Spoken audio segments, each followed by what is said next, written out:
Matter is anything that occupies space and has mass.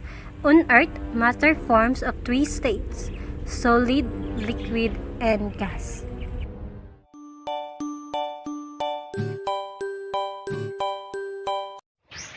Matter is all around us. I am Liani Jane S. Abatayo, BSed Science History, and I'm going to demonstrate how matter is made up of mini particles and observe the evidence. Localizing model that describe matter is made up of tiny particles. Differentiate the attraction among solid, liquid, and gas through a model. Here are the materials. 3 empty bottles labeled ABC, balloon, sand, and water. So, here are the procedure.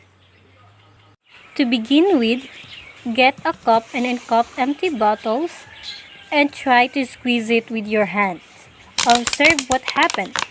Do you think the bottle is completely empty? The answer is no.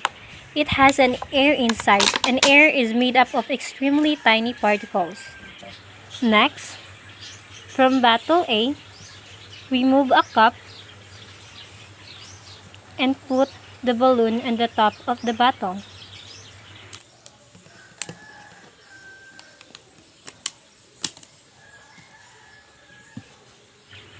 For bottle B, fill the bottle with water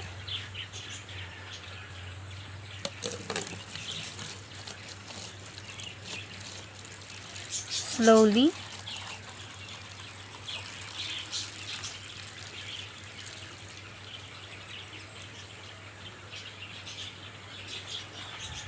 and put the balloon on the top of it. Secure it tightly.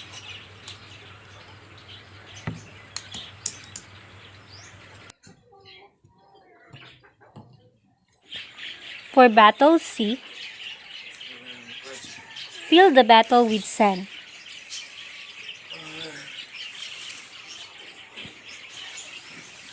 And put the balloon on the top of it. Secure it tightly.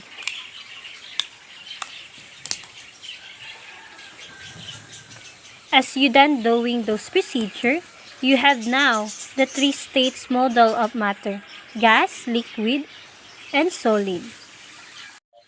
Then, hold the three bottles and squeeze it until you can no longer squeeze it any further.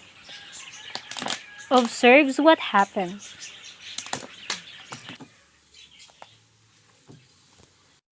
As you done doing this procedure, you are now ready to answer the guide questions. For bottle A, what will happen to the balloon when you squeeze the bottle? How can you describe the behavior of molecule when you squeeze the bottle? Gases, liquid, and solid are all made up of atoms, molecules, and ions, but the behavior of this particle differ in three spaces. Gas are well separated with no regular arrangement. As we squeeze the bottle A, the balloon blows up as the pressure of the air inside of the bottle rises up. For bottle B, what happened to the balloon when you squeeze the bottle? How can you describe the behavior of molecule when you squeeze the bottle? Were you able to squeeze the bottle filled with water as much as when there was only air in the bottle? Why? The particles of liquid are attracted much more than the particles of a gas, and that they are much closer together. As we squeeze the bottle filled with water, the balloon expands a little, but not totally same with the bottle, because bottle B, its molecule move fast to one another. For bottle C, what happened to the balloon when you squeeze the bottle? How can you describe the behavior of molecule when you squeeze the bottle?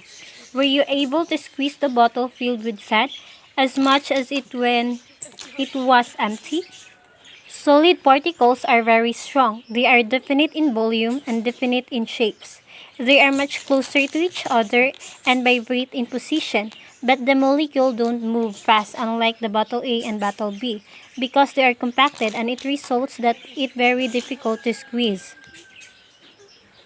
Hi, I am Jeffrey Lakain from BSE Sciences 3, and today I will be performing an experiment that matter in motion. In order to do the following, you need the following materials.